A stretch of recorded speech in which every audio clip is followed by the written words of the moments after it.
We've heard talks about things slowing down in the real estate market. So what does that mean for you? Should you buy or sell now?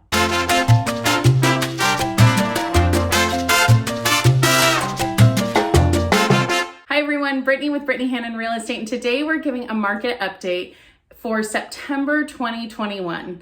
We keep hearing about the market slowing and people are talking about wanting to wait for this bubble to pop. What does this all mean? Is it going to happen? Well, we're going to talk about that in just a few minutes. Stay tuned. If you haven't already done so, hit that notification bell so you get notified when videos just like this come up. Now let's jump in. Interest rates are on the rise ever so slightly every single day. And we've been told that interest rates are going to be hiking. It's not a matter of if, it's a matter of when. And so what does that mean for you and how does that impact you? Well, here's the thing. When interest rates increase, that means that you as a buyer are going to have less ability to buy a more expensive home. When interest rates go up even 1%, it makes a big difference on your monthly payment, which is why when interest rates increase, that makes your affordability go down. So if before you were able to afford a $700,000 house, with an increased interest rate, you might only be able to afford a $600,000 or $650,000. That's a big difference in this market, and that's something that we really need to take into consideration. Now, as a seller, what that means for you is that there are a lot of buyers who understand this and who are taking advantage of those lower interest rates to be able to afford more home. So as a seller, what you should do is take advantage of the opportunity where you have tons of buyers who understand this and who are ready to buy now. If you wait for interest rates to go up, you're gonna have a smaller buyer pool. Now, we've already seen a little bit of a softening of the market, but what that means is that in a normal market, there's 6 months worth of inventory, meaning if no other houses came on the market, all of the houses would be sold within 6 months. Now, in January, we had a 1.5 month inventory.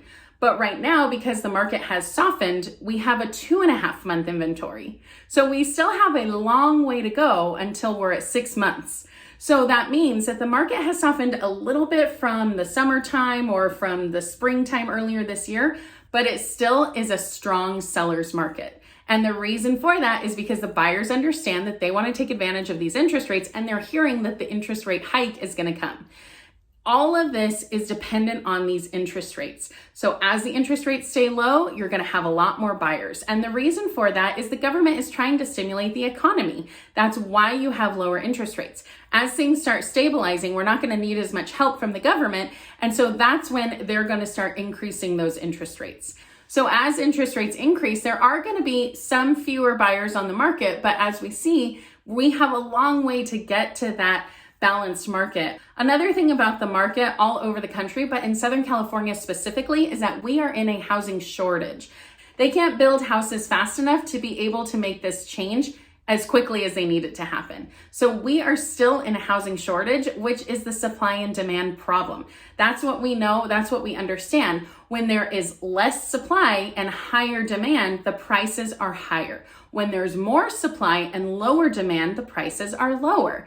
Now, what we're seeing right now is that there's very little inventory. But what so many people are talking about is that there are going to be a lot more foreclosures as these forbearance loans are starting to come due. And what we know is that there are going to be more foreclosures as this moratorium is lifted. Now, of course, we don't want foreclosures, but what happens there is that we are going to see more houses come to the market. And as soon as more houses come to the market, they're going to get snapped up because we have buyers who are waiting to grab these. So we're not going to see a discount on these homes, but what we will see is some more inventory coming to the market. Now, even if we see that, we have so many buyers that those houses are just going to be snatched up. So while you may not be going up against 15 other offers, you're still probably going to have multiple offers on a property because there are still so many buyers. That buyer pool is so big still. So as a seller, what you want to do is you want to sell now so that you don't have to be fighting with all these other sellers or potential foreclosures that come to the market. You want to be selling while it's super competitive. As a buyer, what you want to consider is if there's more inventory available, that's definitely when the spike in the interest rate is going to happen. And that's going to make it so that you can afford less house. So what you have to decide is, do you want to wait and potentially have interest rates go up so you can afford a lower price point in a house? Or do you want to buy now, be in this competitive market, and try and get an offer accepted? My recommendation would be to try and get an offer accepted now to take advantage of those low interest rates, because over time, that's going to be so much money, tens of thousands, if not hundreds of thousands of dollars that you're saving because of the lower interest rate. Even if you have to overpay a little bit in this market. Now, when I say overpay, I'm not talking about overpaying an astronomical amount, but a lot of people are feeling like they're having to overpay in this market. The reality is the buyers determine the price. So if you have 15 buyers coming in and bidding this house up, then that means that you're paying fair market value for what the buyers have determined the value to be. Now, that may be different from what the appraisal determines the value to be, but if you can afford it, then it's a good time to get in and purchase that house. Even if the appraisal comes in low, assuming you have the cash reserves on hand. I'm not telling you to go out and buy something you can't afford, but what I am telling you is that if you can afford it, you're not overpaying, you're not paying too much. If you're staying in the house for 7 to 10 years, you're going to see appreciation. That's what we've seen over time. That's what history has told us, is that even in a dip, even in a decline, even in a recession, housing markets will recover. And so you can be sure of that, especially if you're in it for the long term. Now, when we talk about that, we have to talk about contingencies.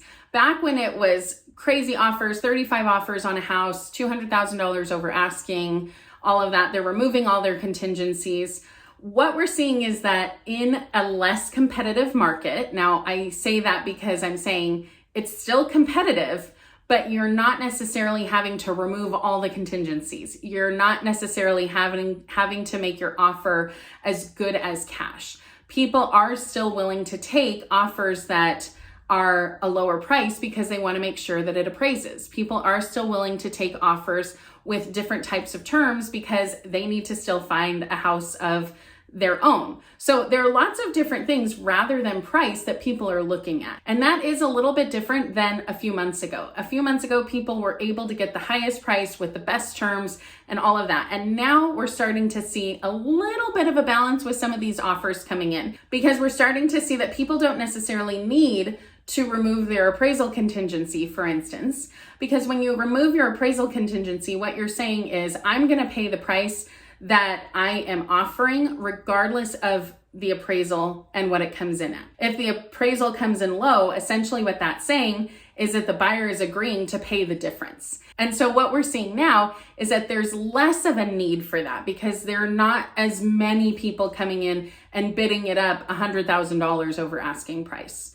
So there are just a few things that we see in this softening of a market that are different than just price, which is why I say you can't just go on price, because the price may still be the same, if not continuing to increase over time. So there is no bubble here. There's nothing that we're waiting to see pop. What we're waiting to see is to see it soften a little bit. It's such a strong seller's market. We're waiting to see it come back to a little bit more of a normalized seller's market, which is why I say sellers sell now, and buyers, you want to be able to buy now to take advantage of those low interest rates. Because what we know is that the lower the interest rate, the more house you get. The higher the interest rate, the less house you get. So keep that in mind and you'll be able to make a great decision, whether that's buying or selling. That's it for today's video. As always, thanks so much for watching. Don't forget to like and subscribe, and we'll see you in the next video.